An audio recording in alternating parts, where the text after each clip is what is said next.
Today, we're looking at using the RevivalDRIVE Compact as an amp simulator. So we're going to start by not using a guitar amp at all. Instead, we're going to be using the RevivalDRIVE Compact with an impulse response cabinet simulator, and we'll also run it through a flat power amp and guitar cab. The reason this rig makes sense is because the RevivalDRIVE Compact is effectively an analog amp modeler. It contains an entire valve amp style signal path recreated in miniature using carefully designed solid-state circuitry. Like all of our amp recreation pedals, this includes a preamp, phase inverter, push-pull output stage, and even a simulated reactive load that recreates that all-important interaction between amp and speaker, the thing that gives valve amps the playing feel that we love. The RevivalDRIVE Compact focuses on the sounds of higher-powered vintage amps like the Marshall Plexi and Fender Twin Reverb, and can deliver Vox and Tweed Bassman style tones too. It does this by adjusting important parts of the valve amp style circuit as you adjust the controls, and can cover a lot of ground with just a few tweaks. This pedal also features the post-drive EQ circuit that you'll find on all of our amp recreation pedals.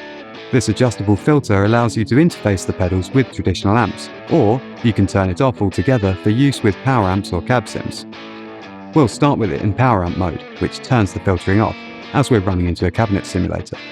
Let's start by hearing some cleaner Fender-style tones with an impulse response from the Origin Effects IR cab library. We're using a 2-note cab M with everything turned off except the cab sim and a little reverb. We're not using any of the cab M's power amp simulation or EQ.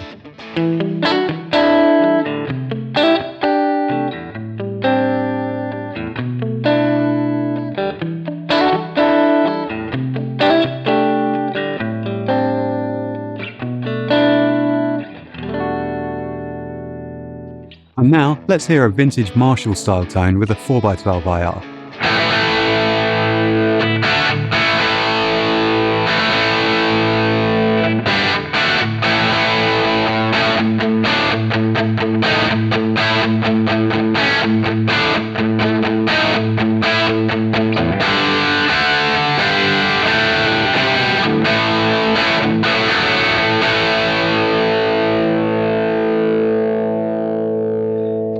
Because the RevivalDRIVE Compact has all the inner workings of a valve amp circuit and very high headroom at the input, it can also take pedals just like a real amp.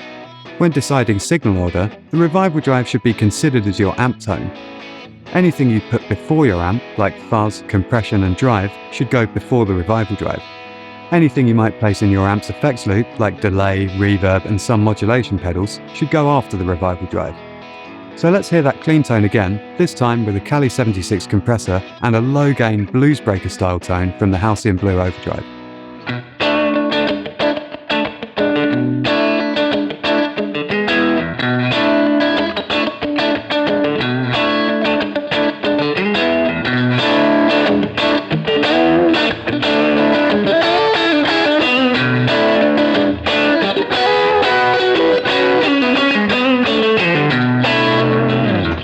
Now we'll add some pedals to the Marshall tone, using the Clom-style Halcyon Gold and a fuzz face.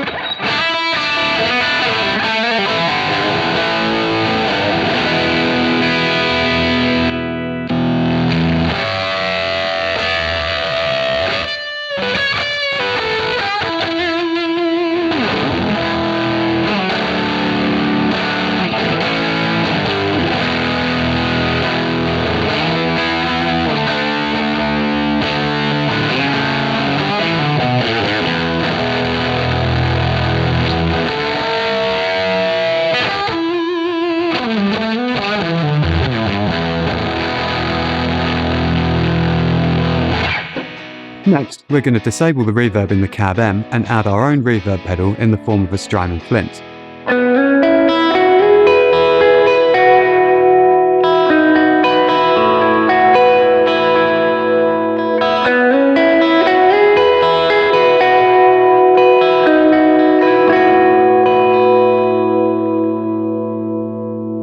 This makes for a nice compact direct rig when running mono. But what if we want to run stereo reverb? Now you might assume that we need a stereo cab sim, but this isn't the case. Apart from things like shimmer reverb and pitch shifting delays, effects which add harmonic content, it doesn't really make a difference whether your ambient effects come before or after the cab sim. So we're going to put the cab end before the Flint so we can run the Flint's reverb in stereo. You can think of this as a studio-style signal path, like having a mic'd-up amp and adding reverb in post.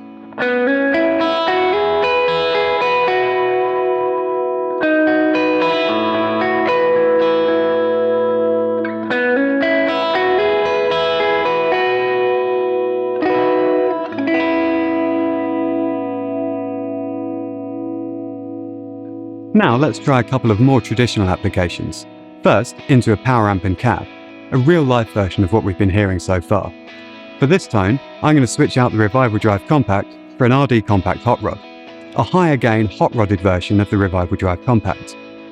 We're going to hook it up to a Seymour Duncan Power Stage 170 and a Marshall 4x12, mic'd up with a 421 and an M160.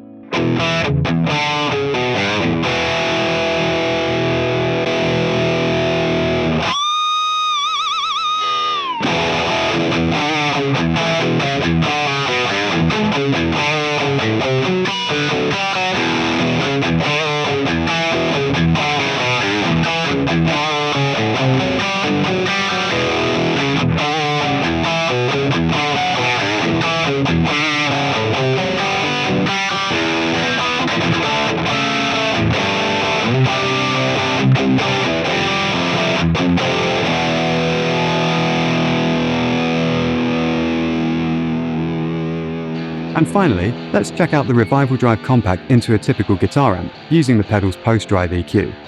This filter comes after all the pedal's amp recreation circuitry and allows it to work with the voicing of most guitar amps. Unlike flat power amps, normal guitar amps tend to have some inbuilt tone shaping. For example, a black or silver panel Fender adds lots of treble and scoops mids, which flatters the sound of a guitar but isn't so useful with amp simulators.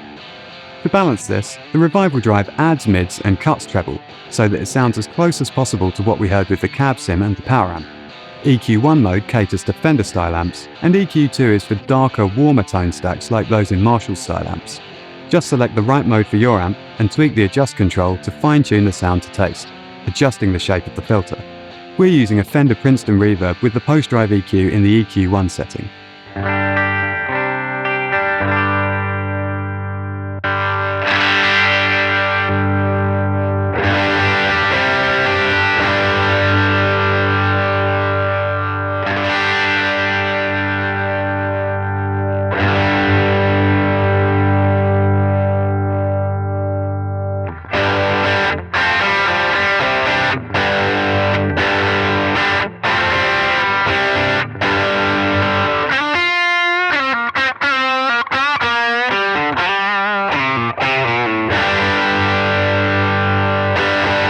As you can hear, the RevivalDRIVE Compact can do a very convincing job as an analog amp modeler and also add effectively a second channel to a typical guitar amp.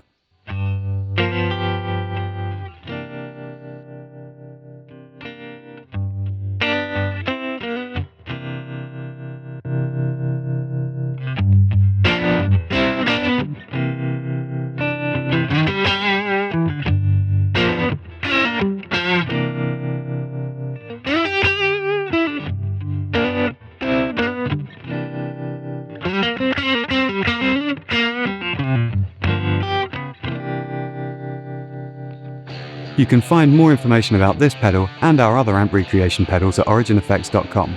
But for now, let's hear some more sounds from the different rigs in this video.